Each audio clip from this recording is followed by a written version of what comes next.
Welcome into another special edition of Transfer Spotlight. That's what we'll call it. That's Jason Staples. I'm Tommy Ashley. We are breaking down each member of Mack Brown's transfer class. Gone through several so far. Today it's Alijah Huzzie, East Tennessee State transfer. 2 years of eligibility left for his time at North Carolina. He is enrolled, started classes January 9th, so he'll be available for spring practice and available to start working his way up the depth chart. Jason Staples, your overall thoughts on Mr. Hussey? I think North Carolina's got a good one here. Instant upgrade. That's it. And that is and that is music to people's ears that are watching this and have watched North Carolina football the last couple of years. Yeah, I you turn on what he was able to do at East Tennessee State, and you know he jumps off the screen.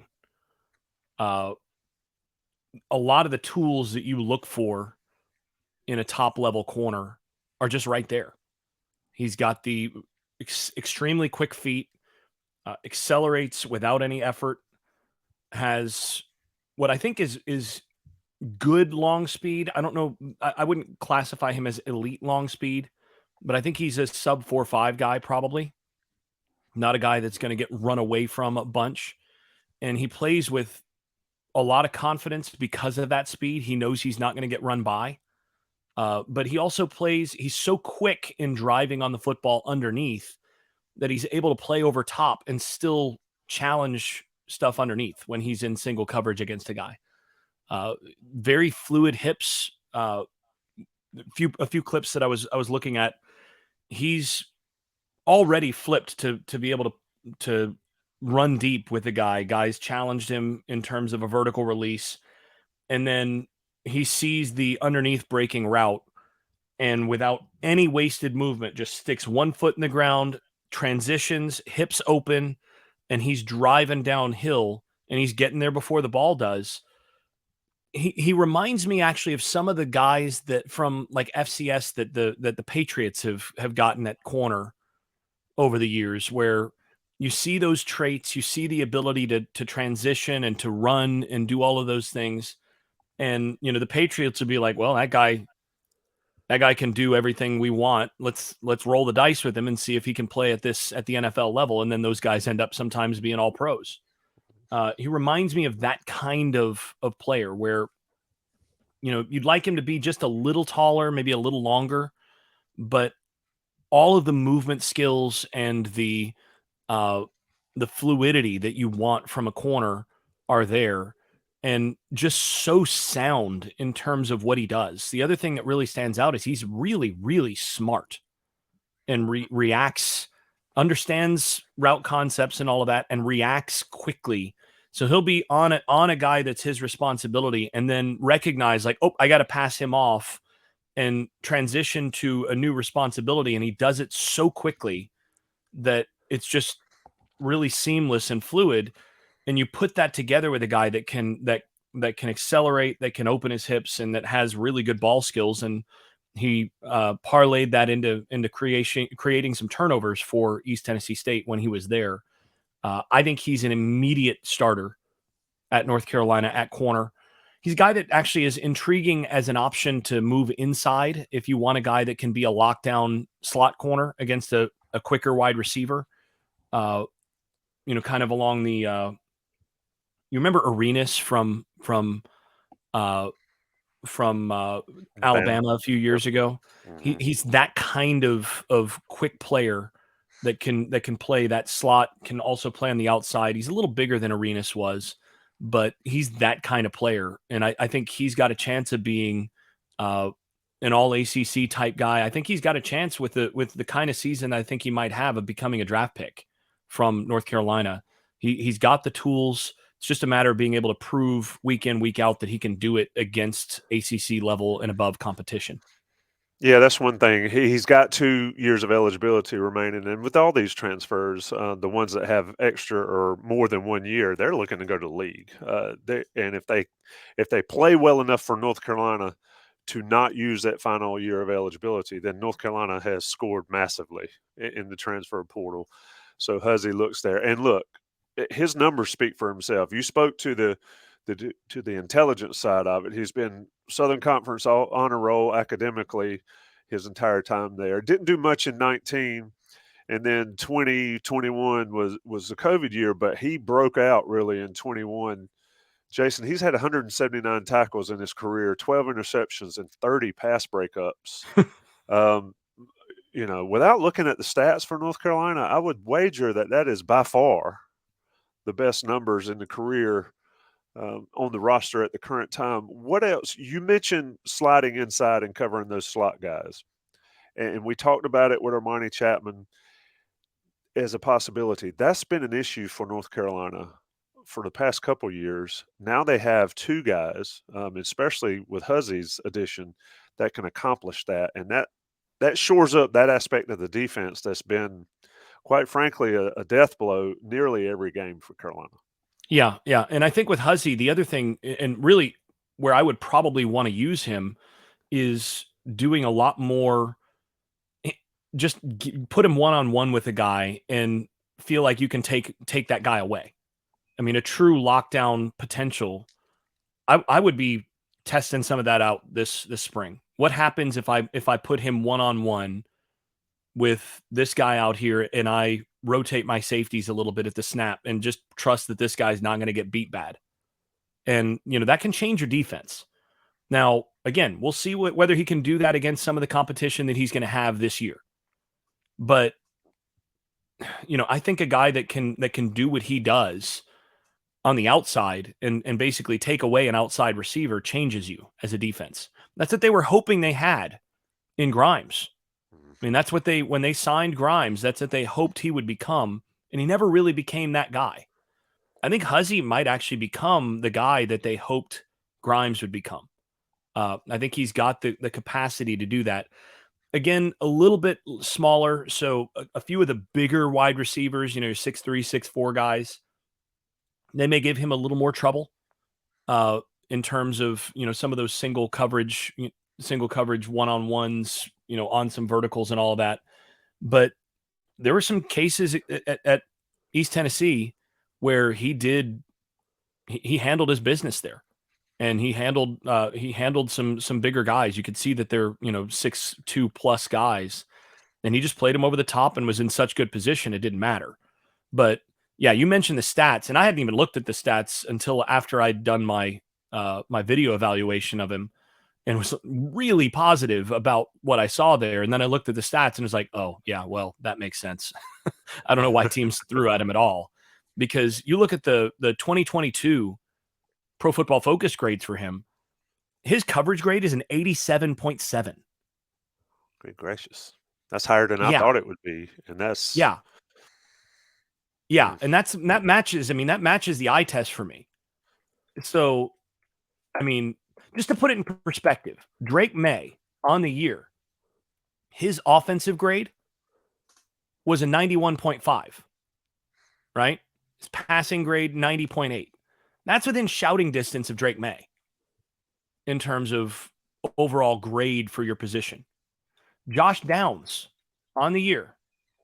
So his Pro Football Focus grade on the year was an 82.8, and his grade in the passing game as a pass catcher is an 86.5. So think about that. Huzzie last year, now lower level of competition, but Huzzie's grade last year was higher than Josh Downs' grade. Yes. His overall grade was an 85.6. And here's where this all comes down to in terms of just the raw numbers. So those are grades based on someone like me watching the film and saying, okay, plus here, minus here, adjusting for that. The raw grades. He was thrown at 85 times last year. Out of that, he gave up 1 touchdown, had 6 INTs, 15 passes broken up, and gave up a 38.9 NFL passer rating on targets against him. So a definite upgrade I think so. I think, again, you're dealing with moving up a level. Sure. Okay. But I think in terms of what he brings to the table in terms of tools and all of that, I think he will be better if he stays healthy. He will be better than both Storm Duck and Grimes were last year. So let me ask you the question here. We've talked about Armani Chapman on Friday. We're talking about Elijah Huzzie today. These guys with A's in their first name starting with A's. We got two more to go. But Huzzie and Chapman together versus Grimes and Duck together. Your thoughts after reviewing film on both of them and knowing what you saw with Grimes and Duck. And granted, level of competition, Chapman's is virtually the same. Huzzie's is not. But how has North Carolina done as far as defensive backs in the portal? I think Hussey projects to me as having a higher ceiling than either of those players coming into this next year. I mean, I like Storm Duck a lot. Everybody knows that. Mm-hmm. And I think Duck, if he can stay healthy and he can get back to form, to full form, I think he can play in the NFL. But I don't think last year Duck was in full form until when? I mean, mid-season, maybe. Pittsburgh, maybe. Yeah, it was about the bye week when he finally started to look like himself a little bit, and you could sort of see the increased level of play. And then he didn't play the last couple games, really. So availability is the most important ability, and that in itself, I think you give the edge to those two over Duck just because of that. Because again, you're still dealing with a guy that was not 100% coming off of, in terms of recovering back to what he was as a freshman. So understanding that. And then, of course, Grimes had some other issues in terms of making business decisions and all of that I was not a big fan of. I think overall, these two players, the floor is about what you had last year. So I think with Chapman and Huzzie, if you get what you got from Grimes and Duck last year, I think you're disappointed. So I think that's sort of your floor. And then I think the ceiling for those guys is a good bit higher especially because I think Hussey has a chance of being a guy that by the end of the season is up for some ACC type honors, whether it's, all ACC second team or even maybe first team. I think he's a guy that will be discussed at least as one of the better corners in the ACC. So before we get out of here, and again, you mentioned his size and maybe a little bit of his straight line speed or long speed, 5'11", 190. He's built. I think it'll be interesting, and want your take on this, to see how Carolina utilizes him in the spring, going up against Tez Walker, going up against J.J. Jones, some of the bigger North Carolina receivers, to see if he can handle that.